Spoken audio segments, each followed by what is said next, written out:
근데 요게 이제 전반적인 그 소비에 대해서도 좀 같이 담아지는 거기는 한데, 네. 앞에서도 미국하고 한국은 다 같이 이제 소비가 내년에 안 좋아질 가능성 말씀을 해주셨었고, 네. 그래서 그 소비 아이디어 측면에서 좀 중저가 화장품하고 네. 이런 좀 본인의 좀 꾸미려는 니즈에 대해서 좀 말씀을 해주신 건데, 네. 전반적인 일반적인 내수 소비 관련주들은 네. 조금 덜 어떻게 좀 낮게 봐야 될까요?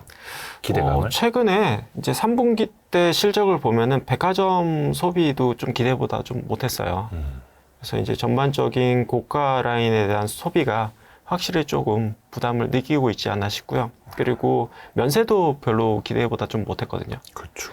그러니까 이제 면세가 기대보다 못한 부분은 이제 따이공들이 예전보다 이제 중국 이제 도매상들이 많이 사갔던 부분이 이제 조금씩 사라져가고 있는 그런 부분들이 있고, 그리고 일반 소비자들이 이제 여행객들이 과거에는 이제 어떻게 보면 이제 단체 여행객으로 뭐 버스가 와가지고 어디 막 그 면세품 파는 화장품 가게 가서 완전히 싹쓸이해 가고 이런 게 이제 과거의 어떤 여행 패턴이라고 했다고 하면, 지금은 그런 패턴이 없어진 것 같아요.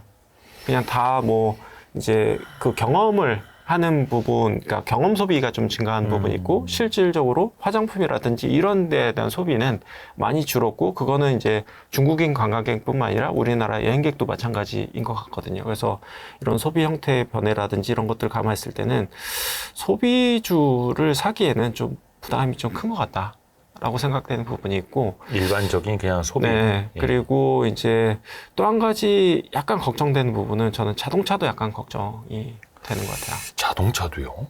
그래서 올해까지 실적은 좋지만 이제 내년 됐을 때는 실질적으로 이제 이연 소비가 계속해서 이제 대기 수요로 나오면서 자동차가 계속 좋았지만, 이제는 자동차를 소비하기에는 이제 한계에 다다른 게 아닌가, 이런 생각이 좀 드는 부분이 있고요. 그리고 현대기아차는 또 한 가지 약간 다른 부분이 있다고 하면은, 전기차에 대한 기대감이 좀 낮아진 것 같아요. 과거에 비해서? 네. 뭐 올해 뭐 상반기에 비해서도요? 네. 왜냐면은 이제 예를 들어서 이제 최근에 이제 현대기아차가 이제 전기차가 엄청나게 안 팔리고 있거든요. 근데 그게 이제 현대기아차는 시장이 안 좋아졌다, 이제 얼리어더들은 다 샀기 때문에 더 이상 사람들이 전기차를 사지 않는다라고 얘기하지만, 네. 실제로 미국 데이터를 보면은 줄어든 게 없어요. 미국 시장의 전기차 판매는요? 네. 그래서 우리나라 업체들의 마켓시어가 좀 줄어든 관점에서 좀 봐야 될 것 같아서, 그래서 내년에는 기존의 내연기관차에 대한 소비도 좀 줄어들 수 있는 부분, 그래서 뭐 판매를 위한 인센티브라든지 이런 쪽이 증가하면서 마진이 훼손될 수 있는 부분이 있고, 전기차에 대한 경쟁력이 조금 훼손된 부분 감안했을 때는 좀 쉽지 않은 영역으로 좀 가고 있는 것 같다. 그리고 내년에는 테슬라가 이제 자율주행 새로운 버전이 나오거든요. 네. 근데 그게 되게 놀라운 것 같아요. 그래서 서프라이즈한 부분이 있기 때문에 거기에 대한 자율주행에 대한 경쟁력도 더 뒤진다고 하면은, 현대 기아차의 경쟁력과 장기 경쟁력 측면에서 봤을 때는 조금 우려스러운 부분들이 좀 커지고 있는 것 같다. 약간 미국 시장에서의 어떤 좀 경쟁력 약화, 경쟁력 둔화, 이렇게 또 이해를 해보면 될까요? 그 부분이 가장 큰 것 같아요. 네. 그러니까 그 기존 내연기관차들이, 그러니까 곁다리로 어떻게 보면은 좀 정부의 규제를 피하기 위해서 이제 전기차를 시작을 했었고, 네. 전기차를 올인하는 업체들이 없었던 거죠. 그때 이제 전기차 업체들 같은 경우에는 전기차에만 올인을 했고, 그렇죠. 시간이 지나면서 전기차의 판매 대수가 증가하면서 코스트가 떨어진다고 하면은, 기존 내연기관차의 전기차에 대한 어떤 코스트는 안 떨어지고 있어요. 이거를 혼용해서 이제 생산을 하고 있고, 전기차 전용 라인도 없고 뭐 이렇게 하다 보니까, 예를 들어서 이제 현대기아차의 내연기관차의 동급인 이제 전기차, 순수 전기차의 가격을 보면은 1.5배에서 2배 정도 비싸요. 그만큼 가격 경쟁력을 아직 갖추지 못하고 있다라고 보여지고 있고요. 그래서 자동차 섹터는 조금 걱정이다. 네, 그래서 이제 소비 관련된 섹터들 같은 경우에는 고가형 소비일수록 좀 우려감이 존재한다. 그래서 화장품을 저는 더 좋아한다, 이렇게 말씀드릴 수가 있을 것 같고요. 인디 브랜드. 그리고 인디 브랜드에 공급하는 ODM 업체. 네, 네. 사실상 뭐 자동차야 소비할 수 있는 것 중에 제일 비싼 거니까요. 네. 그래서 이제 백화점, 면세점, 자동차도 조금 부정적으로 볼 수밖에 없는 거고요. 그 소비할 수 있는 것 중에 제일 큰 거 네. 배. 우리 아. 뭐 배 안 사십니까? 조선주가 네. 올해 상반기 정말로 거의 이제 배가 날아가다가 네. 최근 한 몇 달간 좀 큰 조정을 또 받다가 또 최근에 반등세에 이어지더라고요. 네. 조선주는 좀 어떻게 보세요? 저는 조선하고 방산하고 되게 느낌이 비슷해요. 조선과 방산. 네. 왜냐하면 2년에서 3년 정도의 수주잔고를 갖고 있고, 네. 그 수주잔고에 있는 이제 그 오더들이 마진이 되게 좋은 것들이 있다라는 부분에 있어서 향후 2, 3년간 수익, 그러니까 실적에 대한 어떤 불안감이나 이제 그런 건 없다. 네. 가시성 높은 실적을 좀 갖고 있다라는 부분이 있는데, 여기서 주가가 올리려고 하면은 추가적인 무언가가 있으면 더 주가가 오를 수 있을 거잖아요. 네. 그 추가적인 부분이라는 게 저는 추가 수주. 추가 수조. 예, 해당되는 부분인데, 사실 3분기 때는 이제 방산업체도 그러고 조선업체들도 이제 실적이 생각보다는 좀 밋밋했어요. 워낙 이제 시장의 기대치가 좀 어느 정도 있었던 부분이 있었는데, 거기보다는 좀 못 미친 부분이 있었는데, 신규 수주에 대한 부분은 3분기부터 계속 이야기가 나왔어요. 네. 방산도 그렇고 조선도 그렇고. 근데 시간이 좀 지나면서 생각보다 화끈한 수주가 나오지 않았던 부분들이 있었는데, 이제는 정말 임박했다? 뭐 약간 이런 식의 어떤 시장의 기대감이 좀 형성된 것 같아요. 3분기까지는 기대했던 수주가 좀 늦어졌었고. 네, 실적이든 수주든 기대보다 좀 못했던 부분이 있는데, 이제는 신규 추가 수주가 이제는 추가적인 발주가 나오지 않을까라는 기대감이 최근 들어서 다시 또 확대되는 분위기가 있다. 근데 이런 신규 수주가 만약 확정된다고 하면은 주가는 또 한번 추가적으로 올 수 있다. 저는 이렇게 바라보고 있습니다. 그래서 거기에 따라서 주가가 많이 바뀔 것 같다. 최근에는 신규 수주 좀 기대감이 다시 네. 좀 올라오고 네, 있다. 다시 올라오고 있다. 조선이랑 방산 네, 비슷하게요. 네, 동일하게. 그리고 또 좀 해외 뉴스들이 좀 들려오는 것들이 있죠. 네, 특히 이제 방산 같은 경우에는 뭐 호주 쪽 이슈도 좀 있는 것 같고, 네, 폴란드 이슈도 좀 있고요. 네. 근데 요거는 그러면은 조선과 방산은 이게 사실 조선주는 또 어마어마한 그 빅사이클 네, 산업이잖아요. 네. 근데 지금은 그 어느 즈음에 좀 있다고 보세요? 분명히 상승 사이클에 있죠. 네, 왜냐면 이제 신조선가도 계속 올라왔고, 그리고 뭐 수주 잔고만 보면은 딱 알 수 있는 부분이거든요. 그러니까 네. 수주 잔고가 뭐 예를 들어서 2년 밑으로 떨어진다. 뭐 이거는 거의 그냥 불황이라고 보면 되고요. 네, 3년 정도 확보됐다라고 하면은 뭐 이미 호황 국면에 진입한 거죠. 수주 잔고가 2년치 이상 안 쌓여 있으면 이거는 불황이고, 네. 한 3년 이상 쌓여 있으면 요건 이제 괜찮게 볼 수 있는 거고. 호황에 가깝죠. 호황, 네, 호황. 네, 네. 그 중국 증시가 되게 못 올라오고 있더라고요. 네. 그러니까 사실 중국에서는 계속해서 뭔가 경기 부양 카드를 꺼내고 가장 최근에는 그 부동산 개발 기업들에게 네. 거의 뭐 무제한 대주를 해주겠다 막 이런 것까지 나오기는 했는데 네. 왜 이렇게 중국 증시는 안 살아날까요?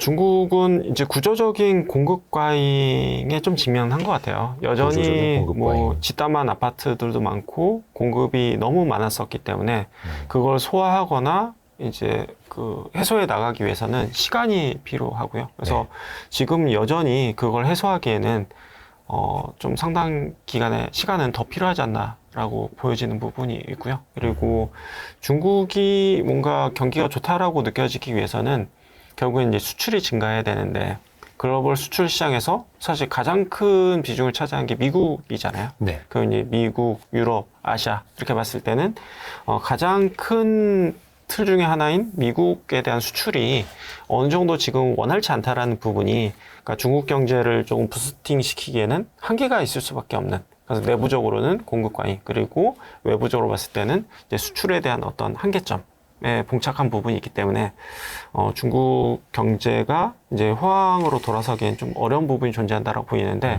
저는 이거는 조금 구조적인 양상으로 가고 있는 것 같아요. 일시적인 게 아니라. 네. 그래서 물론 여태까지 2, 3년간의 재고 조정 내지는 수요가 안 좋았고 이제 경제가 안 좋았기 때문에 살아날 거예요. 그러니까 회복은 될 거겠지만 네. 그 폭 자체는 이제 고성장을 기대하기엔 이제는 좀 무리인 상황이 된 게 아닌가? 환경 자체가 완전히 바뀐 게 아닌가? 중국도 이제 인구 수도 막 과거처럼 크게 증가하지도 않고 굉장히 슬로우하고 신생아 수 자체도 굉장히 낮은 수준을 보이고 있기 때문에 어떻게 보면 좀 저성장 국가 형태로 좀 변모하고 있는 게 아닌가라는 생각이 들고요. 그래서 중국에 대해서는 회복은 할 거다. 다만 기대감을 막 크게 높게 가져가기 좀 어렵다. 이렇게 보이는 것 같습니다. 물론 이제 그들은 거의 뭐 5%대 성장도 가능하다. 물론 이제 그걸 보여주긴 합니다만, 뭐 숫자에 대해서는 논란 자체는 또 있는 거고. 네. 하여튼 현재 중국 상황은 과거만큼의 고성장은 아니고 기대감도 정말 낮추자. 빡시게 해야 5%. 네.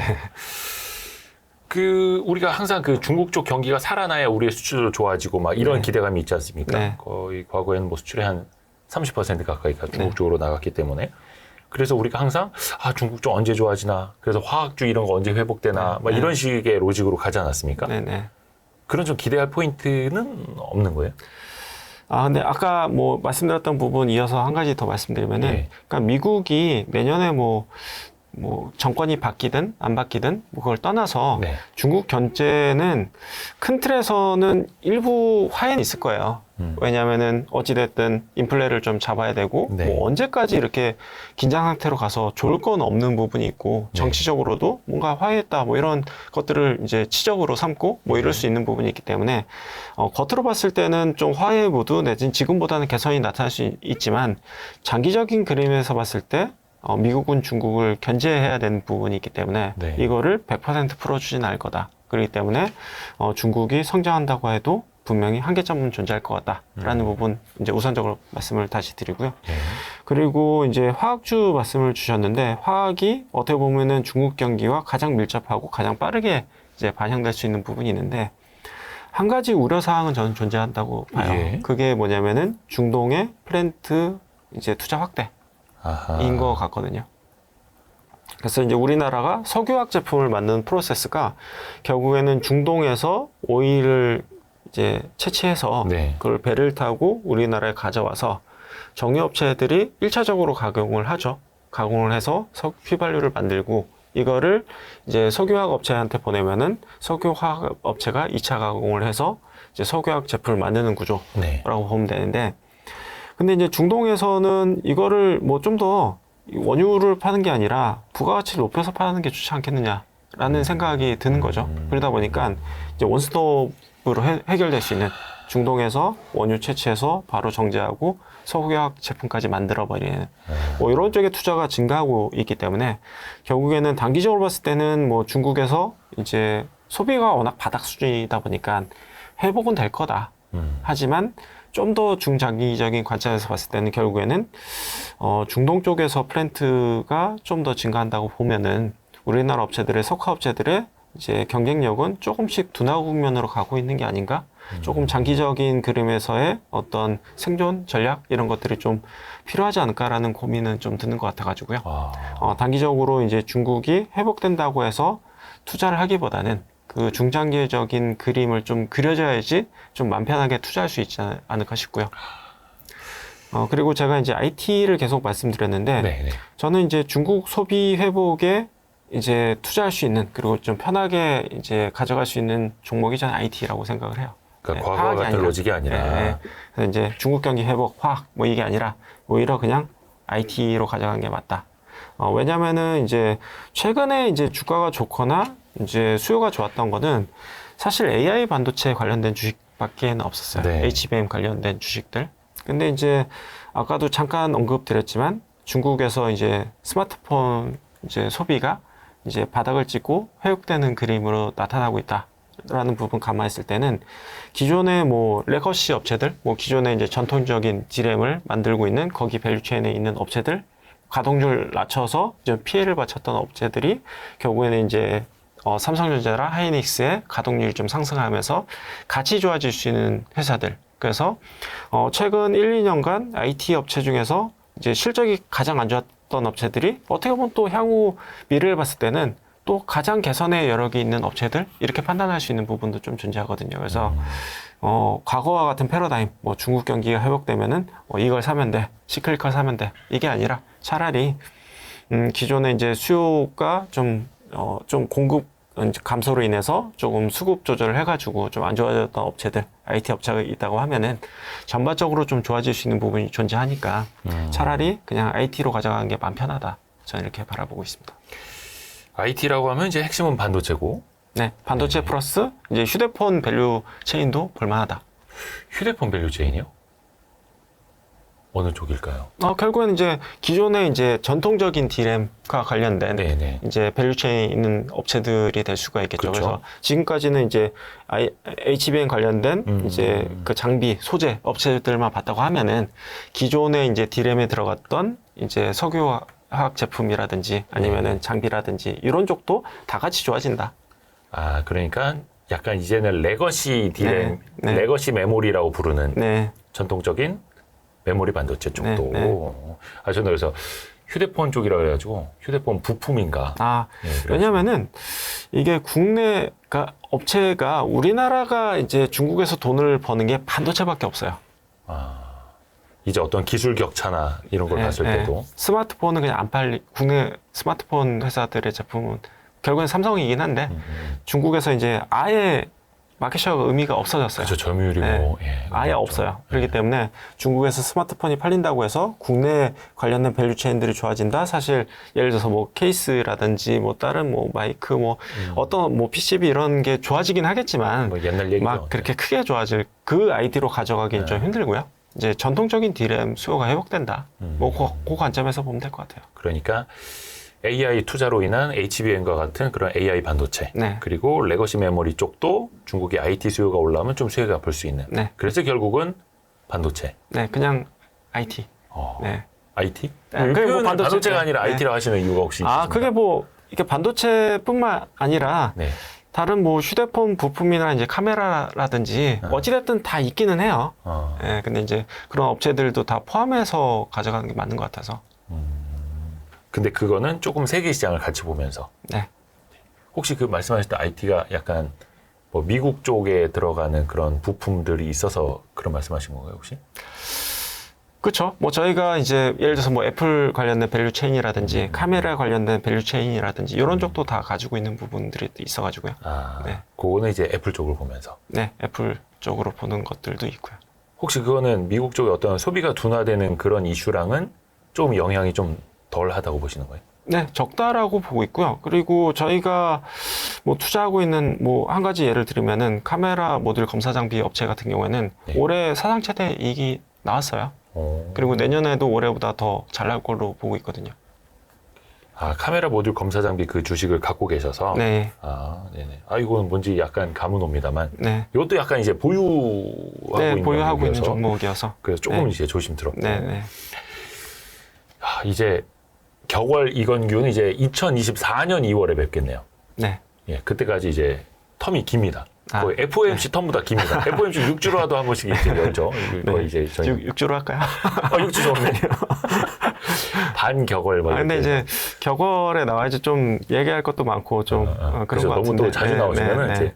이제 이건규 대표님의 신비감이 떨어지기 때문에 제가 마지막으로 뭐 급할 때는 6주 만에 나올 수 있도록 하겠습니다. 그렇죠. 저희가 콜 바로. 네. 이제 2023년 마무리하고 24년 좀 준비해야 하는 분들 위해서 좀 마지막 인사 말씀, 뭐 이렇게 당부 말씀 부탁드릴게요. 근데 이제 지금 뭐 해왔던 것들에 대한 약간 다시 리뷰 내지는 그러니까 복귀가 좀 필요할 것 같아요. 그러니까 이제 내가 최근 2, 3년간 투자했던 어떤 패러다임 뭐 이라든지 방법론이라든지 이런 것들이 있다고 하면은 다시 한번 이제 기관 투자자들은 그런 것들을 다 하는 편이거든요. 올해 어떤 걸 투자했었고 다시 한번 되돌아보고 내가 잘했던 게 뭐가 있었지, 못했던 게 뭐가 있었지 이런 것들을 계속해서 리마인드를 해야지 내가 좀 발전할 수 있는 부분이 있거든요. 내가 이런 실수를 했구나. 내가 그렇게 해도 사실 계속 실수를 하거든요. 그렇기 때문에 그런 것들을 조금 더 염두에 두고 이제 투자한다고 하면은 조금 더 이제 발전하는, 개선되는 그런 투자 어떤 방식을 가져갈 수 있지 않을까 싶어서 뭐 그런 식의 좀 제안은 좀 드리고 싶습니다. 복귀를 해봐야 된다. 네. 그러니까 바둑 기사들이 복귀하듯이. 네. 그리고 뭐 저희가 아까 서두에도 말씀드렸지만 이제 내년을 겨냥해서 이제 이미 포트폴리오를 바꿔놨다라고 말씀드렸는데 그런 식의 조금 더 이제 장기적인 그림도 좀 그려보면 좋을 것 같다. 내년 연간 농사 지을 것에 파종을 또 이제 미리 하는. 네. 그리고 또 항상 이건규 대표님이 강조하시는 게 유연한 가치 투자. 사고도 유연하게 가져가야 되는 거고요. 여러분 혹시 복귀하시려면은 그 증권사 홈페이지나 HTS 보면 본인의 그 연간 매매 내용 나오지 않습니까? 한번 쫙 뽑아 보십시오. 이만큼 될 겁니다. 내가 이런 종목도 샀었나 싶은 그런 종목들도 나오고요. 이제 보통의 개인 투자자분들이 이제 복귀를 잘 안 하시는데 그런 것도 좀 필요해서 2024년에는 또 여러분도 이제 좋은 성적 잘 또 내시길 바라겠고 저희도 격월 이건규와 함께 또 도움을 드릴 수 있도록 또 열심히 노력하겠습니다. 오늘도 나오셔서 너무 감사드립니다. 감사합니다. 고맙습니다. 대표님. 네, 감사합니다. 감사합니다.